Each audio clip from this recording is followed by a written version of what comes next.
Welcome to Tales from the Fandom, a podcast that brings a special guest out of the multiverse and straight to you. And now your host, David Ginsburg. Hey everybody, welcome to a special episode of Tales from the Fandom, where I am joined by many different people to talk about Season 7 of Game of Thrones. I do want to go ahead and apologize ahead of time with the amount of people that I had, and then we had some issues during the recording. The audio is not the greatest, and for that I apologize. I've done my best to clean it up and to make sure that everybody was synced up as best as possible. That was another error. Just behind the scenes stuff, there was some major syncing issues, and when I'm dealing with 5 different audio inputs, it took a little bit of time to get them taken care of. The episode is solid. I hope you enjoy it.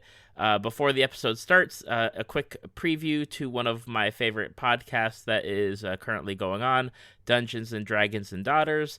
Take a listen to the promo, and then you'll be jumped right into the episode. Thank you so much, and keep on listening. Experience Dungeons and Dragons like you've never experienced before. So, girls, tell us about Dave. So, Tell me how great I am. Dave's a little drunk and all. Feel the tension. Like some chips. They don't have any chips. Feel the excitement. 29 more javelins. You gonna throw another javelin? Well, 29 more. Epic storytelling. This island, as all the locals know, is the island of Atlantis, and you are not welcome here. And with no swearing or profanity of any kind. Ah, jeez. This is Dungeons and Dragons and Daughters. Find out more at dungeonsdragonsdaughters.podbean.com, your favorite podcast service or preferred social site. we're also on YouTube.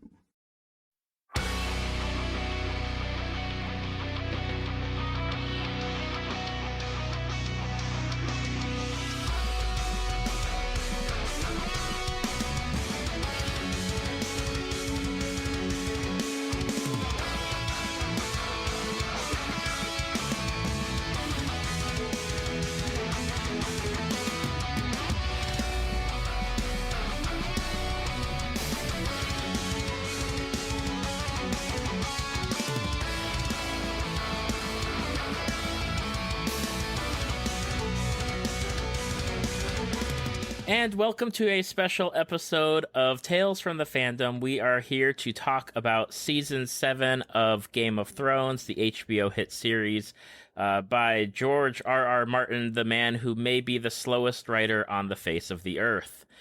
Who knew that we would have 7 seasons before he even got the 6th book completed?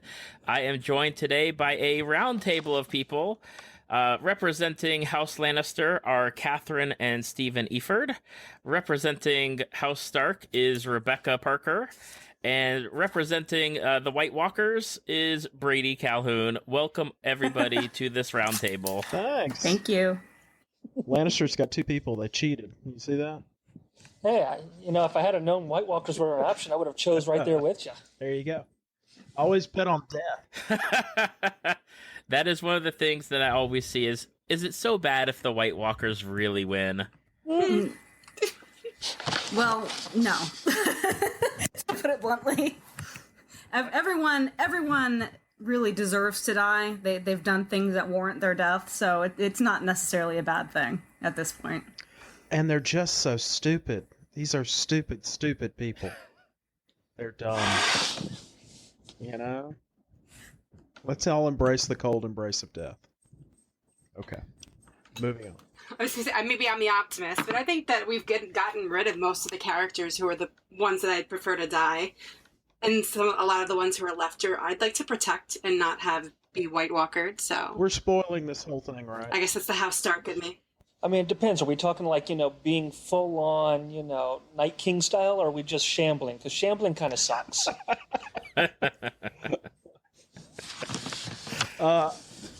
Yeah, I don't think I would take the shambling. I would want White Walker powers. I mean, don't get me wrong. There's days where I feel like I'm, the Wraith sitting there, the White just sitting there getting clubbed in the jaw with a rock by the Hound, but I don't want to do that every day. The Hound has really great aim. I mean, at least the first time he did. After that, not so much. That was pretty good. Mhm. Nothing compared to the Night King, though. Oh my god. He could have taken the easy shot and gotten the dragon that was on the ground, but he had to show off in front of his friend and get the one that was further away. This is true. What was that meme going around? The one where he's got a gold medal in javelin? I think I missed that one. Yeah, that's great. Nope. Now, obviously, for everybody listening, if you're here listening to this episode, it's going to be all spoilers all the time. So if you have not listened to it by now, I apologize. Turn it off. Come back and see us whenever you get done. I guess the first question is how would you rate the season? I know that there have been previous seasons where things were slow, almost like Walking Dead slow, or maybe White slow as far as shambling. But how would you guys rate the season on maybe a scale of 1 to 10, or give it a letter grade? I'd give it a 6, maybe. A little above average Game of Thrones season. It wasn't.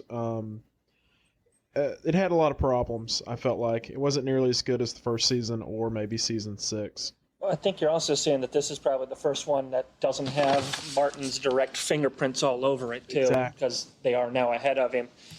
I mean, it's been a little bit more predictable in that sense, but to me, I mean, I'm ranking it a little bit higher than. I guess I'd go like definitely a B+ for me, because, I mean, the previous seasons, give or take, have either, been very... They annoyed me more than this one did. This one kind of, got me back into the series some. So I think it's a little bit higher than that. I think I'm kind of in that post-euphoric glow of the show because I loved this season. I think ironically, as it's become more like The Walking Dead with the White Walkers and the zombies, it's become more unlike it, and that it definitely sped up the pace. I know that was like an issue with a lot of people, but I thought, the payoffs of the reunions this season and characters interacting that never did or haven't for a while, I loved it. I would give it like a 9+, but again, I think I just rewatched the episode to get myself back in it, and I think I'm still glowing from the excitement. I would have to agree. I would go so far as to almost rate this a 10, but I think that's mostly based off of the last couple of episodes. I couldn't even tell you what happened in the first few episodes this season because I'm so pumped about the last few, where all these things I've been waiting to come to fruition for so long, we've finally seen on screen, and I think was done very, very well. So yeah, I'd have to rank it pretty high. Probably my favorite season, maybe my second favorite. Yeah, I definitely. I mean, first season was almost iconic. There's nothing bad about that season. I really dug this season. I talked about it on a different podcast where I talked about it early on in the season. I think I was on the third episode at that point, and I was really excited. But I was wagering that we would have had all of this stuff wrapped up, and it was go time. All next season was going to be the war in the North, but they definitely got some interesting things going on with the House Lannister on that side with Cersei, and then Jaime riding off is one of those shock. I was shocked. I was shocked that Jaime rode off, and I mean, I'd say what did Brienne say? Fuck loyalty. Yeah. It was about time. I think we've been waiting a long time to see Jaime stand up to her, and I think a lot of us had given up hope that she ever would. So that was a pretty shocking scene, and I think it was a good scene for a lot of us Jaime fans to see finally. Yes, finally seeing him break away from the booty that has been his kryptonite for so many darn seasons, where every chance he had the opportunity to do something right, and her just sink those meat hooks into him and just drag him down into the crapper with her. It is so finally refreshing to see him maybe make a turn and get to where he needs to be, kind of thing. I think it's interesting. Go ahead. Okay, I actually liked that. They almost gave her a bit of a redeeming moment that final episode. She doesn't kill either one of her brothers. I mean, she certainly can. You could say, well, she's being pragmatic and not killing Tyrion because then she's got dragon problems. But I mean, she certainly could have killed Jaime. And that was the part that I actually took away, was that she let them both live. She wasn't quite as murderous as she is with everyone else. See, I never had a thought she would actually kill Jaime. I mean, Tyrion was the one that I was, when he started walking into that hallway to go see her, I was like, oh crap, we're getting ready to get kicked in the guts right here. So, I mean, I did not expect him to walk away. I mean, when he pulls that drink of wine showing that he's glad he's not killed, I'm over here drinking myself going, oh, thank God he's not dead. See, I thought when he drank the wine, I was like, she totally set it up that she knew he would go to it, and she's just going to poison him that way. I kind of had a moment's pause where I was like, she would do something like that because it would be so predictable for him to go to that. But thankfully not, because I was not ready for him to die. No. I think for her and him, it's more of she's wanting to save him, where she kind of knew she was going to betray him later on. She wants that moment to kind of look back at him right before she kills him, goes, yeah, I screwed you there again too, kind of thing is where I get it from him and her. But who knows? We'll see. Maybe. True, and I think after Olenna, she doesn't want to go by poison anymore. She wants her foes to die painfully. Yeah. She kind of got shorted on that one. I think he's agreed at this point to betray Dany. And I think Cersei having a baby, him seeing the Lannister army being destroyed, I think he's made some kind of deal with her that he's the final. She's supposed to be betrayed 3 times, and I think he's the one next season that betrays her. So you think that's because I read a theory about this, that the scene where he is at the end, Tyrion's at the end watching the door creepily with Dany and Jon beneath it, beyond it, making is sad noises. But playing the Jorah role, possibly. I know that's one theory. But I heard a theory that because when that scene that he has with Cersei cuts away, where, he realizes she's with child, that maybe he made a deal saying, listen, Dany can't have children, so, wait it out and your child can rule, let this happen. And then him seeing them together, maybe he goes, oh, well, hopefully the witch was right and maybe she's not. Yeah, I like that version better than the he's in love with her, because I don't think we've seen that laid down. No, I haven't seen any of that either. And I think that definitely goes back to what Tyrion, he's always wanted, is he just wants to be accepted into his family and to be a part of it. And something else that he alluded to, and he was talking about not wanting Dany to go off because if she dies, there's no heirs to carry on. And now he sees his sister, who's still popping out babies. So he has a chance now to possibly redeem himself. His dad's out of the way, and he's getting along with Jaime. And I hadn't thought about that till you brought it up, but yeah, I could see him going that way and going back to his family roots. Especially because he wouldn't really be betraying Dany if, there is no heir to take her place. She lives, and then when she dies, however that happens, then the Lannister child takes the throne again. It seems like almost like an interesting compromise, and that was the theory that I'm kind of going with because it makes the most sense story-wise, character-wise. Yeah, I just felt like there's something he's promised her that's going to put him on the outs with Dany, because I think they cut away, like they're talking and they're coming to some sort of agreement, and then they cut to him walking out of there. And then later when he's all sad-faced, I was like, what'd you promise? What'd you do? Well, here's my first, besides that theory possibly coming to fruition next season, a question for the group is, do the remainder of the Lannister armies follow Jaime, or is Jaime going to just be the next member of the A-team, so to speak? I think he's A-teaming it. A-team, yeah. Yeah, definitely. I think if he was going to have the rest with him, they would have seen that last shot of him would be him going to the army and not going off on his own. That's the gotcha. And he was lacking his armor, so, or at least the shiny cool armor that he was wearing. He looked kind of bumming it, slumming it. I was hoping that when Cersei realizes that she's let her brother go off alone, that she would possibly have a change of heart and send the army to go with him to back him up. That was kind of what I don't know if I was hoping that would happen. When she mentioned that she was going to fight with them, it was a great moment. Like, we finally saw Cersei putting her differences aside, and then in her true fashion, and that's why I love that character. She stayed true to herself, and it was, just a lie to get what she needed at the time. But there's part of me that kind of wants to see her change her mind and send the armies, but I won't be surprised if it was all a ruse still.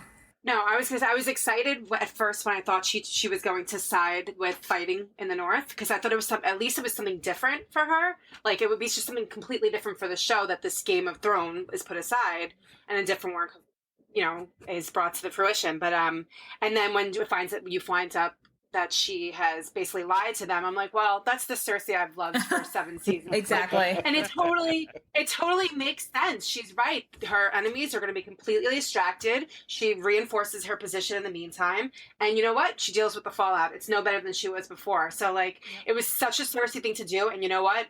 It probably was the right move for her position. But I kind of wish that it was something different for her character. But I love her for what she is. She's so complicated, but really not complicated at the same time. Yeah. They love to remind us that she's her father's daughter, and she definitely is that. What is the best tactical advantage for me and my family, and that's it. Everybody else can go hang, including the rest of the world. At this point, she's basically saying, if everybody dies to White Walkers and we're the last ones left, okay. We'll just take over an island. Yeah, that's fine. For this season, obviously, a lot of standout characters. For each of you, who was your MVP of the season? If you had to pick one character, who would you choose? I think I would have to go. I know this is everyone's favorite usually, but I'd have to go with Tyrion, just because he's the man that holds things together, and I think ultimately kept everyone just from killing each other and meeting and getting things done, keeping that communication open and balancing everyone out. Jon Snow slept with his aunt, but he doesn't know it's his aunt. He mostly got everybody together to fight the White Walkers and theoretically save the North. Not only is he the king of the North, but he's the rightful king of all of Westeros, which we learned sort of haphazardly in the last 2 episodes. I mean, we always knew he was a Targaryen, but now he's a Targaryen born out of a marriage, so he's above he's legit. Dany. He's legit above Dany even. So I would say Jon Snow's having the best season until he finds out, who his new love is. I was thinking about this and I was a little bit torn. I mean, definitely Jon has been integral to the season. I don't know if Drogon counts, but I feel like a little kid every time, when she came in on her dragon, you knew that's how she was going to, where's Dany? Well, she's making an entrance on Drogon.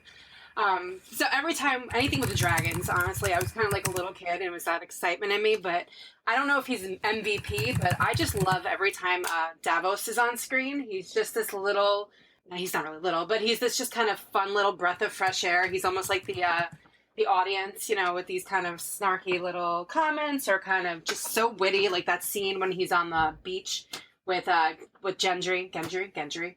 And he's trying to get those guys, the guards, to go away. He's just so smart, and I just love when he's on scene. And the scene where he's, Missandre is giving Dany's whole title, and then he's like, "This is Jon Snow, Oh God, King of the North." That was great. It's hilarious. I love the meme where it talks about me on job interviews, because that's basically it. So I don't think he had so much to do with the major plot, shaping it, but I just love that character, and he kind of just came more fully this season for me. Yeah, he's great. I guess I've got 2 kind of answers here. I've got my bromance that I if you put them on screen, Tormund and the Hound, I am just going to enjoy myself to no end because they've just come together so nicely.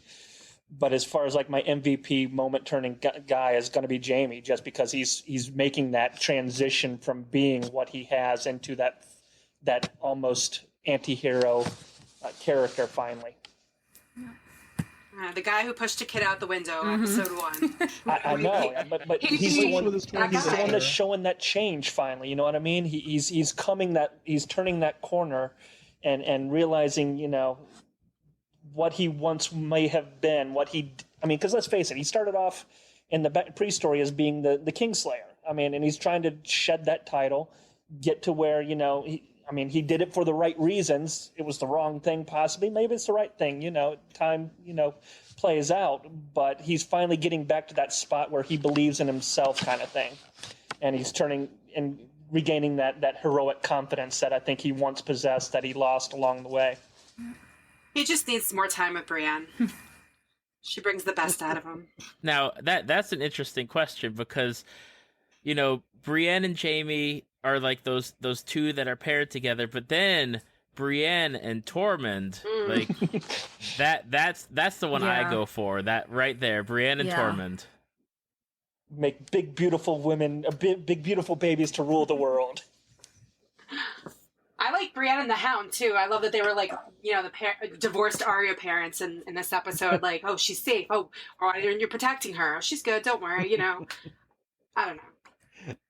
I love Brienne. I wish she had more to do in the storyline, but this season, because she's just sort of been on the periphery. Yeah. But you're right. She's great. I'd love to see some people, two of them, like compete for Brienne. I think she's earned that, and that would be nice to see some friendly competition for her affection.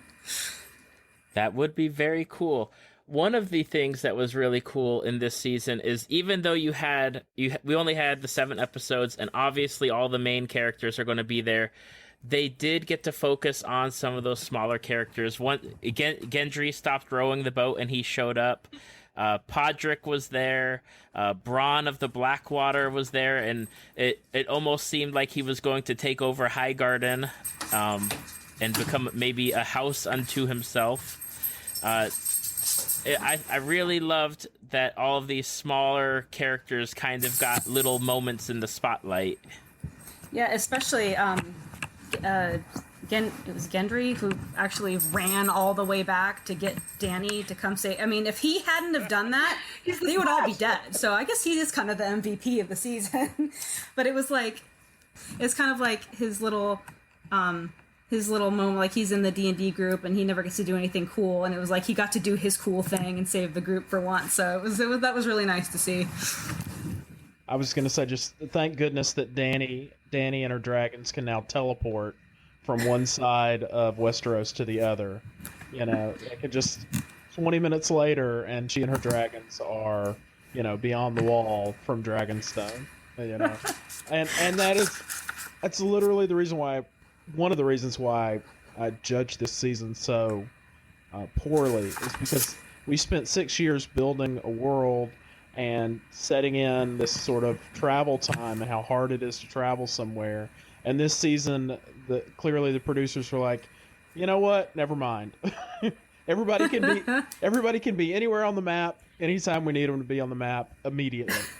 And that drove me crazy. Well, I mean, I think a little bit of that is just kind of, let's face it, they've shortened this season. They've got the same budget, which means they're able to, you're paying the actors per an episode, not per a moment of the time. So we get the extended episodes here. So, a lot of that is if we had a regular season length, I think you probably would have seen them on that island fighting off the whites for a heck of a lot longer. But in that abbreviated season, let's face it, we'd rather see that dragon spewing blood and the other dragon, burning down the wall. Yeah, no, I think they made within however the decision was made to have 7 episodes, they clearly decided we're going to pack these episodes in with everything. And God bless them for that. But there had to have been a better way, I think, to sort of deal with the fact that you now have people traveling all over the world, and I don't know what that is. I won't claim to be a genius about that, but every time it happened this season, and it happened multiple times, I was just like, you're killing me, Smalls. The other thing is that we said this earlier, but the show misses George R.R. Martin's voice. I don't think Tyrion is nearly as clever. And I don't think some of the characters sound right because they don't have George R.R. Martin's dialogue from the books to just pull straight into the series. Don't get me wrong. I got my own nitpicks like, here we've got a dragon that just gets killed, maybe a week and a half ago, and then suddenly he's flying around with giant holes in his wings. I mean, let's face it, decomposition in a frozen wasteland ain't gonna happen that quick. Right. Come on. And where's the aerodynamics of it? Maybe he got ripped up getting pulled out from underneath the ice. Where did they get the chains? Where did the chains come from to pull him out of the... I know, but I love that it's a show about like dragons and zombies, and we're like dissecting like the validity of the science. We all know that's not how zombies work. You don't watch Godzilla and go, yeah, but there's no, you don't watch Godzilla and go, oh yeah, but lizards don't get that big. You just buy into it and you go with it, and you just set yourself up for frustration if you go, where'd they get the chains from? Is there Home Depot, beyond the wall? Just accept it. Well, no, it's okay. Yes, I'm fine for the most part. The chains thing, I think, is just funny. I saw that online. I didn't even thought about that. But I feel like they violated their own rules with the fact that the time jumps and the travel sort of changed. It's like, I agree. You tell us for 6 or 7 years that, gosh, it sure does take a long time to get somewhere, and then this season you're like, never mind. Never mind. Well, and they started that with last season when Varys showed up over in Dorne, and then magically showed back up over in Essos with the entire Targaryen or the Martell and the half of the Greyjoy fleet over there. So they led with that last season, and then they just accelerated it for this season. Certainly, a lot.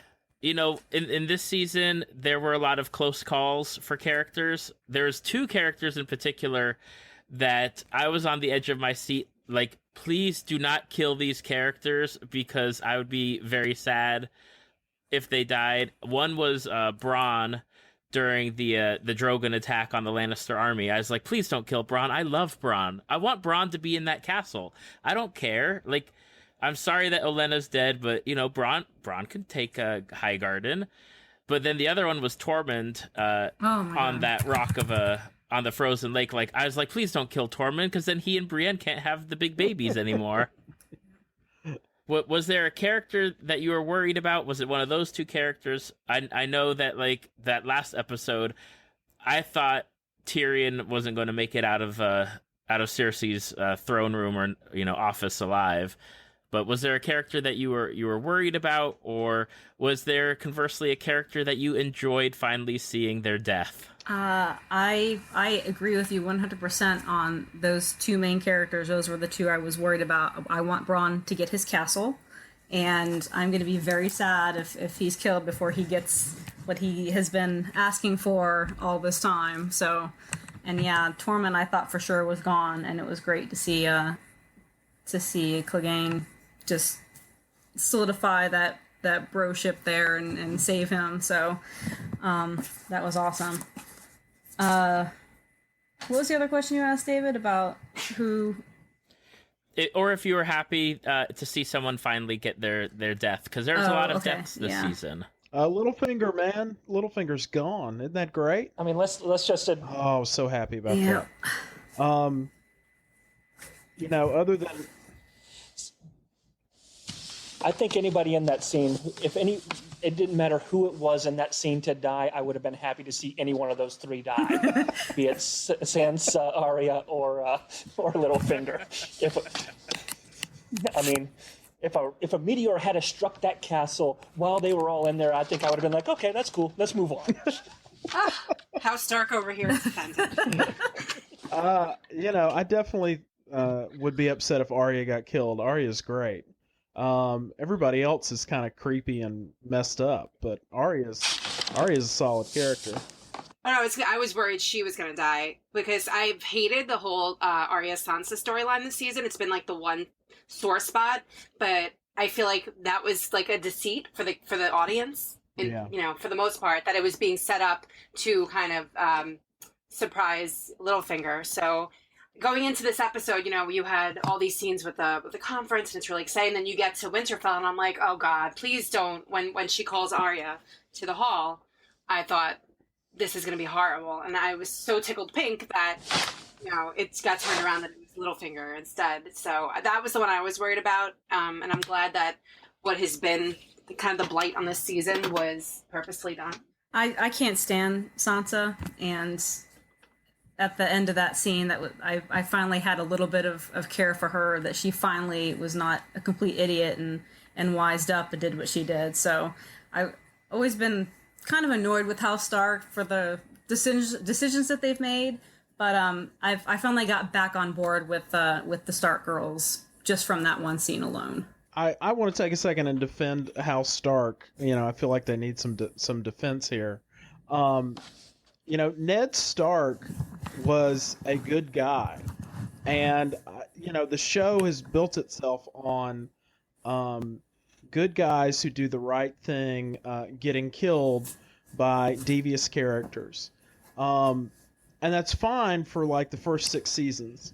But now they're in a position where Jon Snow, Ned's son, is the rightful king, and they've given us a situation where he, all he had to do was tell Cersei, no problem, Cersei, I won't take sides, even though he'd previously done that in secret. And even his allies are after him going, you gotta, all he had to do was just, tell a little white lie there and been fine. But you gotta, I respect the Stark integrity and the fact that they, at least some of them, choose to do the right thing even in the face of usually really horrible circumstances. See, I would give you 100% on that. That was a great moment for Jon in the sense of having that paladin, yeah, I could, but I'm not going to because this means something. Right. And that is a very awesome scene, and I loved that. The rest of them, I get the love for Arya and the, ninja assassin kind of thing she's got going on. But give me Lady Mormont in that spot, and I'd be much happier. Well, sure, everybody loves Lady Mormont. I mean, she's whatever she is. She's 8, and she's cooler than every other character on the show. For a reunion that's going to be coming up, it'll be interesting to see if there's any interaction between Jorah and Lady Mormont. That will be fascinating. If he has to deal with all of his sins on Bear Island, and he has to face her. That would be great. So I guess my question is, here we're at the end of season 7 here. We've got, year and a half, 2 years before we see the next one. And they've all kind of admitted in that the courtyard scene there that nothing else is important outside of this undead army. Yet we're going to have some side stories of searching for Yara and Cersei's betrayal. I guess she's going to reclaim some cities while they're out doing their thing. But does any of that matter at this stage? No. No. I was thinking of a more eloquent way to say no as well. No. I mean, the show. I don't know. I envision them fighting White Walkers for 6 episodes, and then in the 7th episode, them going, okay, now we got to kill Cersei, and that being the show. But I can't. There isn't anything. They've spent so much time now building up this White Walker threat, and the slowest guys ever, walking down from the north. That once they deal with that threat, the show is over. The rest of it's just an epilogue. I don't know. I mean, it's Game of Thrones. So literally it's going to come back to the throne. So, I don't know how they're going to construct the season, because you're right. It could be, 6 episodes of the White Walkers and 1 with the Thrones. But I don't know. I kind of, when you think about the question, is there, what's the point with, the side stories? I mean, I'm a huge Lost fan. So, I always go back to with Lost that I love the characters and I want the mystery and I want them in action, but I want the characters too. So, someone like Theon, who I think has kind of been very interestingly done over the series, I want to see his story play out, even though it doesn't tie into the bigger picture. So, granted, I might be watching the episode today and I'll be like, whoa, why are we cutting away from this awesome action scene for this side plot that has nothing to do with anything? But I still want it. Because I've bought into these characters for so long. Well, we shall see, especially if they are doing what they've been talking about doing and doing them feature-length, movie... long episodes, either 90 minutes or I'm hoping each episode's 2 hours, but that might be wishful thinking on my part. I'll take an I'd take an hour and a half to 2 hours each episode for 6 episodes. I like I said, I think this was one of the better seasons, but I'm not sure if that hour and a half time frame that they've been kind of shooting for with this season is actually working in the show's favor, because it does make some of these episodes drag on for a lot longer than, is healthy at times, it seems. I would say that I think I've seen where people have been complaining about some of the scenes where folks were just talking for a while. But when you have the first meeting between Jon Snow and Daenerys, or you have a scene where basically every main character except for a couple of Starks are all together, I'm okay with 30 minutes of, let's lay all this out and deal with it. As long as, you give me a giant dragon blowing up the wall at the end, I'm mostly okay. Exactly. It was worth all of that just for that last scene with the wall coming down. I can sit through that. Is Westeros worth ruling at this point? You've got the decimation of almost every major house in the country, save for like a few. By the time they get whoever takes the throne, Jon, Daenerys, Davos, Cersei, Cersei's unborn baby, Arya. I don't know, because Arya could the Night King, totally. Man, it's totally worth it for the Night King. He's good. Well, totally for the Night King. He has nothing to lose. I think you got to look at it from like a football standpoint. Yeah, we've lost a lot of our starters, but it's a rebuilding year, so we'll draft well and make this kingdom really shine here. Exactly. I think there's been just so much destruction of the world, and everyone is so distrustful of each other that they kind of need to be wiped out and have a clean slate so that whoever is in charge can rebuild in the manner that they see fit. They certainly are going to have, you beat the White Walkers, you beat the other houses, you take over. I mean, Highgarden, you've now had basically been a war state for like 10 years, right? Or maybe even longer. At least since Ned Stark was killed in season 1, however long ago that was. You're going to have a long time of rebuilding, trying to convince the farmers who you've slaughtered in your needless wars for 10 years to start farming again.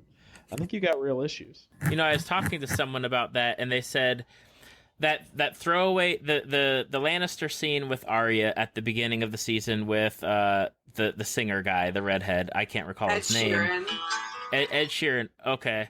I was talking to him on a future episode, and he had mentioned, that scene, for all like the crap that I got about Ed Sheeran, is showing that the people that are going to war are now like kids at this point. They're 14, 15, 16-year-olds. They're not like the veterans that have previously been in the army, and you're getting all these young characters. And now, is Daenerys going to like, she's always talking about like breaking the wheel or breaking whatever.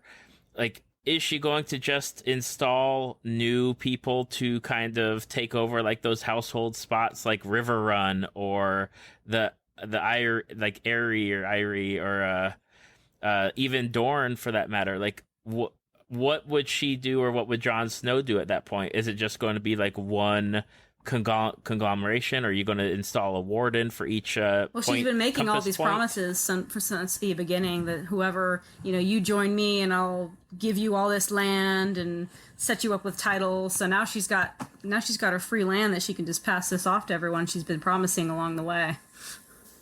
Jumping back, one more praise about the Starks. Can we just talk about how great of a game Jon Snow threw at Daenerys there with, hey, baby, I know you don't want to get with me because you ain't got children, but maybe that witch ain't the one you need to be listening to. Have you tried it recently? Maybe try it. I just want to take a moment and remind everybody that's his aunt. It's his aunt. It works for the Lannisters, so, Well, the Targaryens always married brother and sister, so this is actually less creepy than normal. There you go. And it's a lot less incesty than usual for them. I mean, I know it's so It's so weird because, in your normal life, of course, this is disgusting. But on this show, I mean, like, I know what they are to each other. Did I, like, hoop and holler when they got together? I sure did. I don't care. I mean, it's fiction. When Littlefinger was murdered, I cheered. Doesn't mean I like people to die. It's a totally different thing when you're watching fiction. And, there's something to be said, especially in this universe, that they don't know that they're related, that they haven't been brought up together. And that, especially, if you look at the Targaryen family line, like I said, it's a lot less incesty than usual. So as much as she wants to, like, break away from that, it kind of is still, because it's only like 46% shared genes or whatever. This is actually a tree that's starting to branch instead of just being a stick. Yes. The best part about the Littlefinger scene for me was not just that they killed him, but they let him know, we're killing you because of all the horrible stuff you've done. This is your final reward. You don't get the throne. You do not pass go. You do not get $200, and I'm going to put a knife in your neck. The end. I really appreciated that.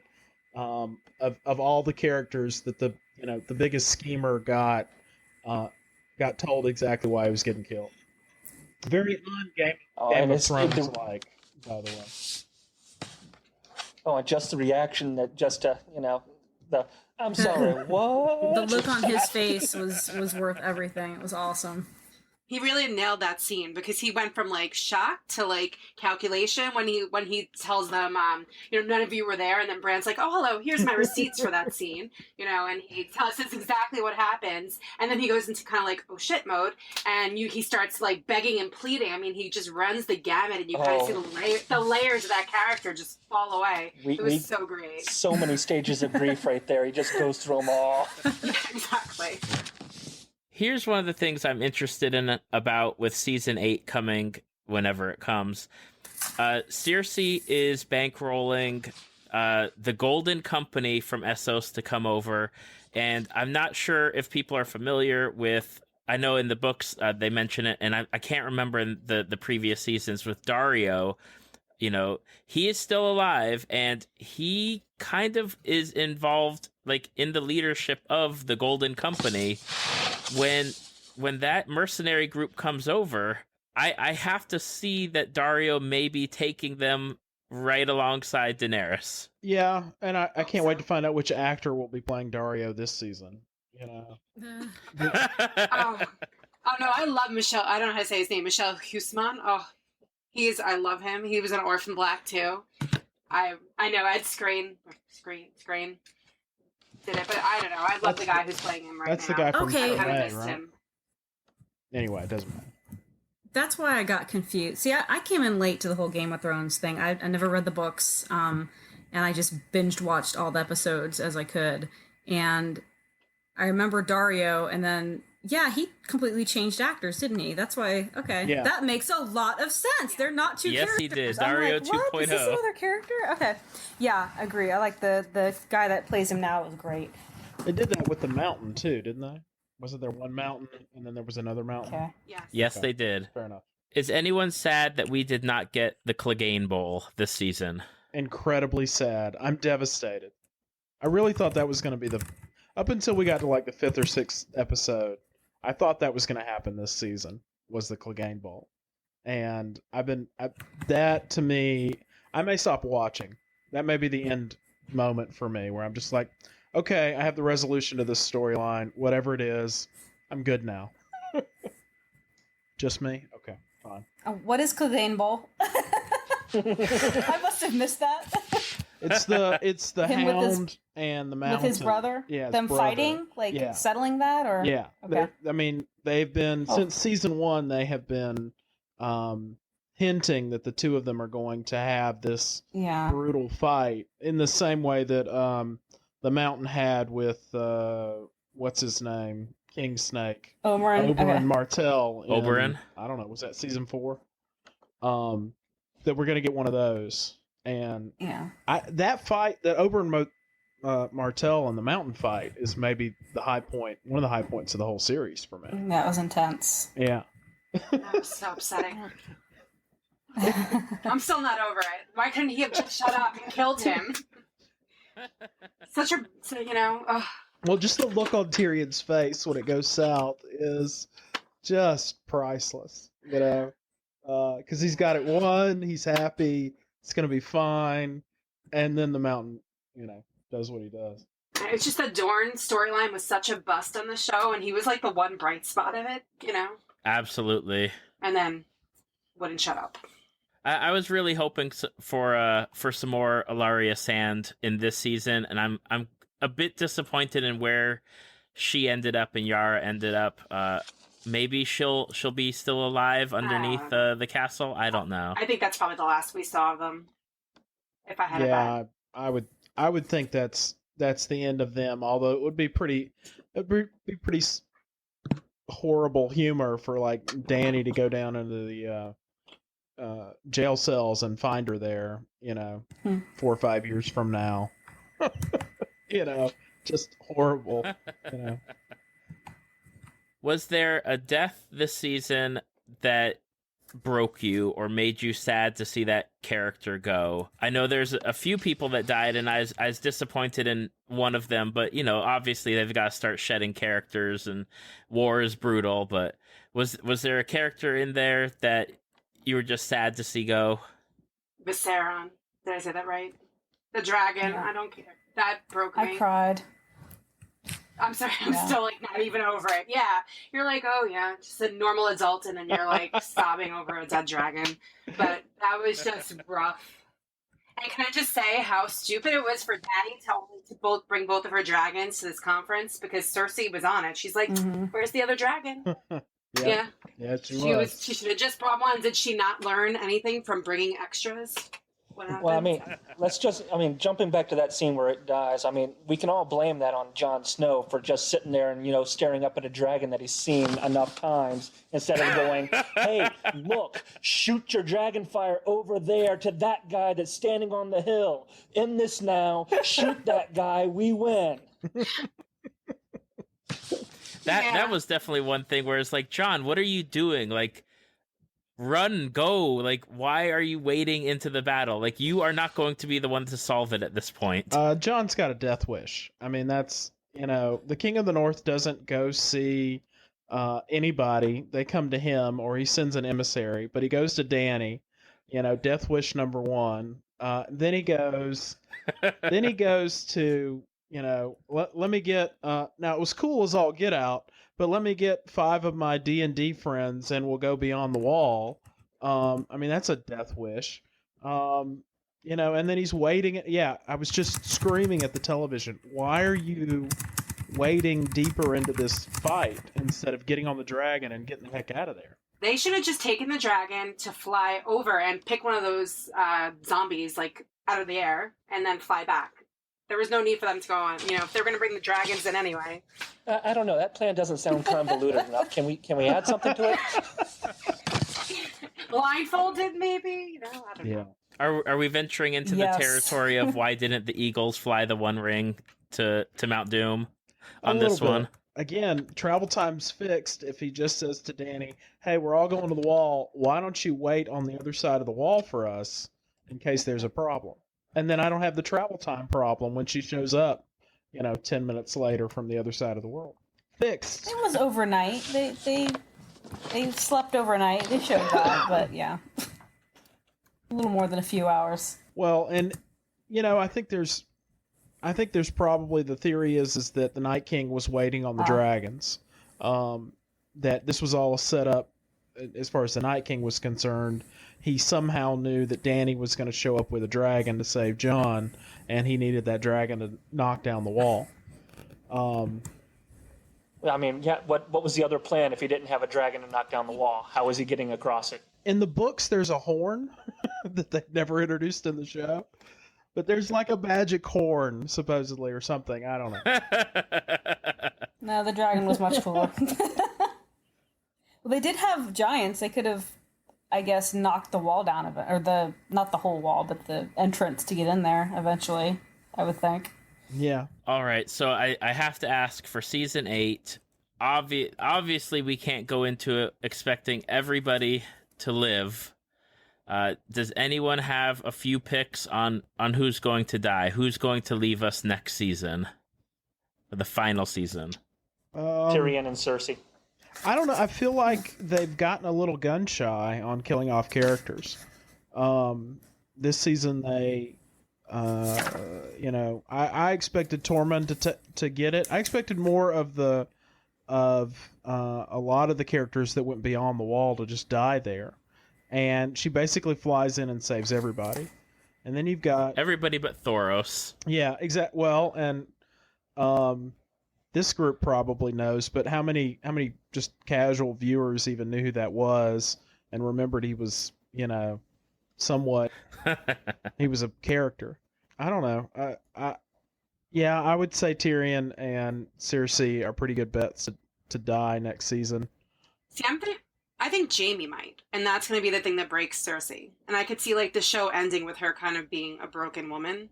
And that would be the most painful thing for her, not to die, but to be a shadow of her former self with nobody else. I think that would be kind of a poetic ending. See, I'm kind of hoping that Jaime is actually the one to kill her. Yeah, I don't know. I don't know if he is the Kingslayer. Maybe he'll be the Queenslayer too. Yeah. No more direwolves though, because they don't even show up when they're alive. I think both right. Clegane. Hashtag where's Ghost. Hashtag where's Ghost, exactly.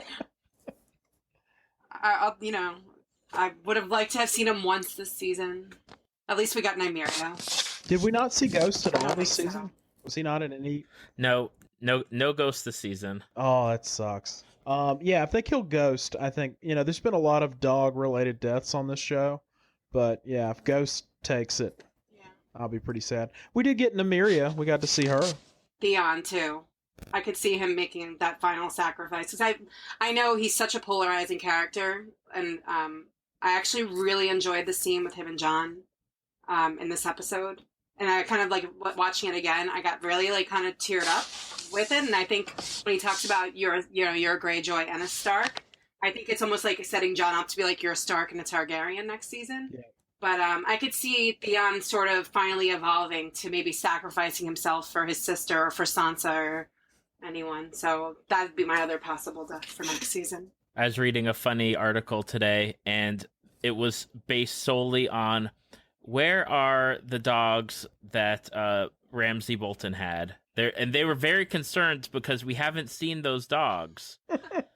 And that was the whole article was, maybe in season 8 you can show the dogs and just let us know that they're okay. They did do a great service to us. So. Was that PETA? Did PETA write that? I don't think it was them, but it was definitely somebody very animal friendly. Where's Sir, it's not like they were bad dogs; they were hungry. Sir Pounce, we haven't seen again. Just saying. I guess to wrap things up, season 8. How would you end season 8? And I have to just say, there's always been the talk of having a feature length movie. I just want to take that off the table. So you've got 6 episodes to wrap up season 8. What's your ending? What's happening in Game of Thrones? Okay. I guess I'll jump in there. Someone's got to do it. I'll do it. Jon and I'm for a happy ending here. Jon and Dany get married. She actually is queen, and he doesn't. He keeps his lineage a secret, and basically, she's Queen Elizabeth, and he's the the knight guy who was sort of married to her, but isn't the king.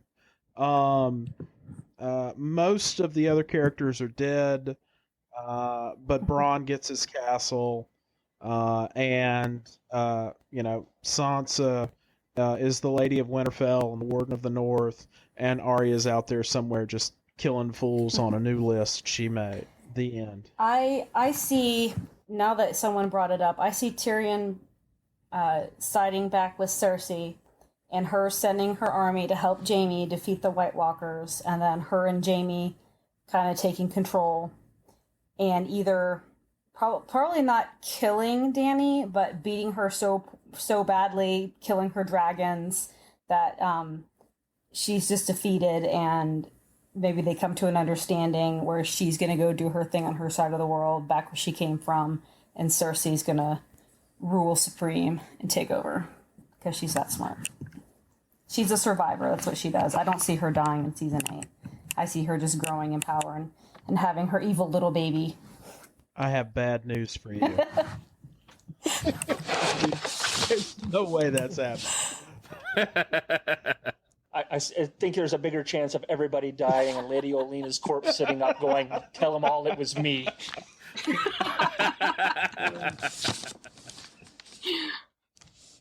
Now, people are talking about how, if they find out John's true lineage, how that's going to change things. And to me, it doesn't change anything in the sense that he's never really wanted to be that kingly figure. So, him and her sharing a lineage, they can share the throne, just kind of duel there.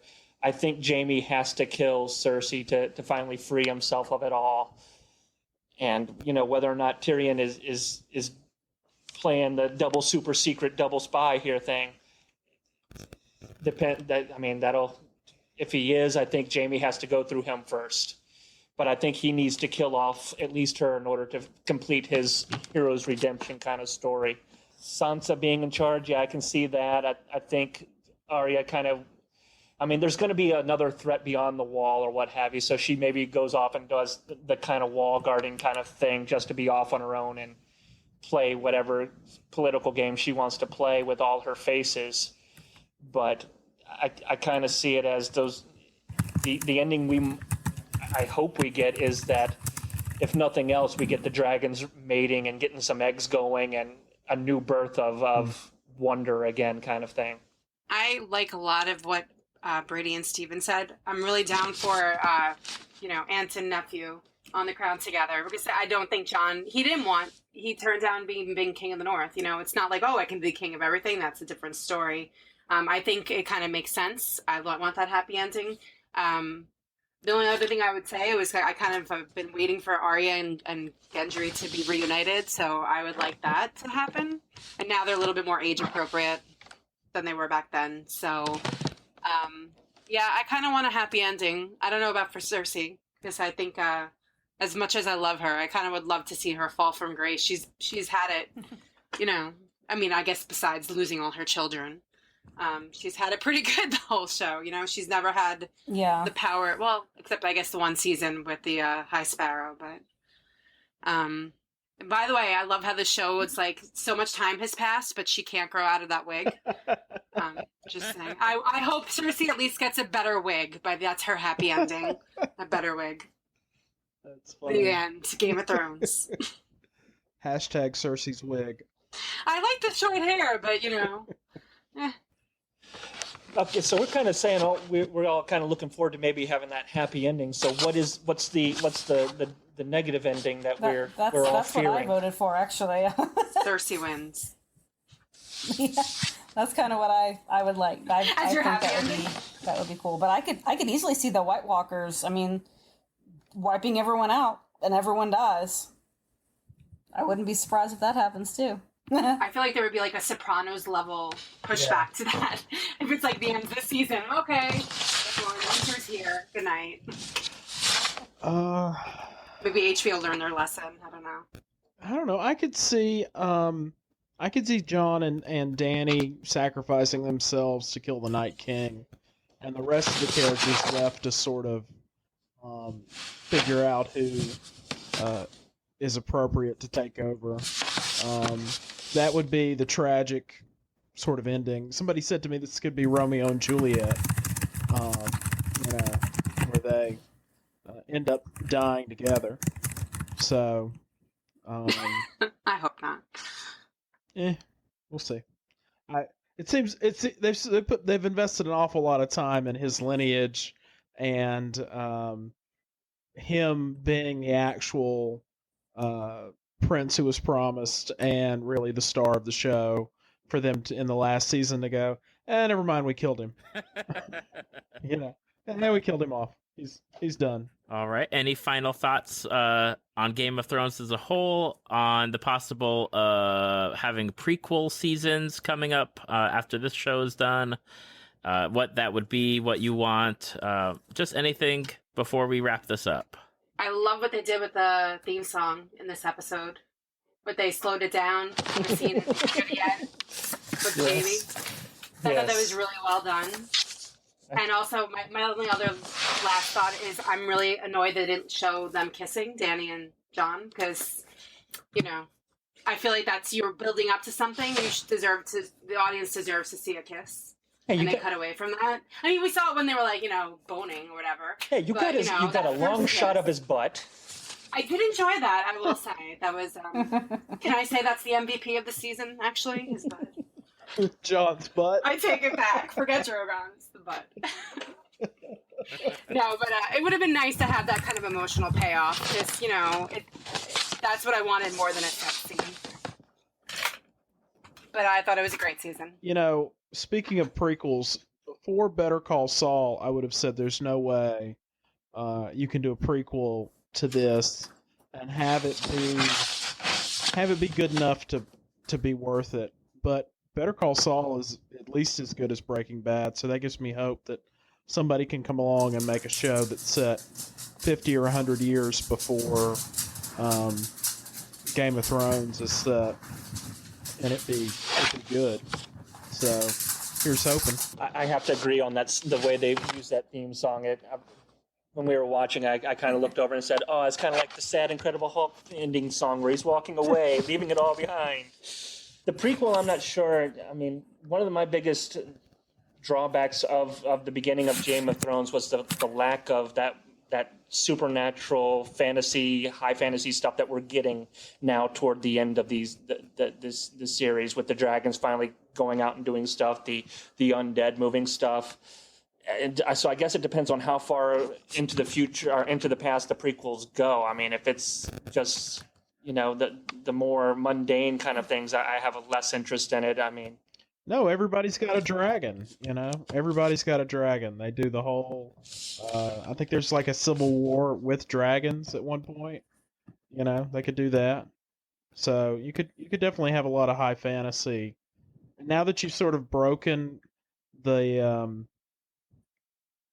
this whole show and the books are built to be the opposite of a normal fantasy story, at least for 3 or 4 of the books they are, because the good guy gets killed in the end of the first book, and then in the third book all the characters you've sort of been rooting for all get killed by these evil Lannisters, but you could build a show that maybe does the opposite of that, set 50 or 100 years or 500 years in the past. All right, well, I think if no one else has anything to add, that is it for this wrap-up episode. Thank you to Rebecca and Kathy and Stephen and Brady for joining this episode for today, and thank you to Jonathan Young for providing the cover music, both the intro and at the end you'll hear the full song of his metal cover of the Game of Thrones theme song. I wanted to give a special shout out to Brady Calhoun, who joined us for this episode. He has 2 books on Amazon.com, him and a few other writers, called The Syndicate, and they are called Adventures in the Arcane, Volume 1 and Volume 2. They are pulpy noir stories of all sorts. Definitely check it out. The links are going to be on the Facebook page and on the show notes if you are interested in purchasing them. They are only 99 cents for the Kindle versions, I believe, and the print versions are not that expensive and definitely worth the money that you are paying. I wanted to thank everybody for joining us on this episode. Rebecca Parker has had 2 episodes out on the podcast previously. Brady has joined me multiple times, and Katherine and Stephen Efird are going to be joining me at some point in the future for their own episodes, and you will be able to listen to them on Tales from the Five Nations, which is my Savage Worlds and Eberron actual play podcast that will be coming out sometime later this year. Again, thank you everybody for joining me, and I hope you enjoyed it. And now here is the full song as promised.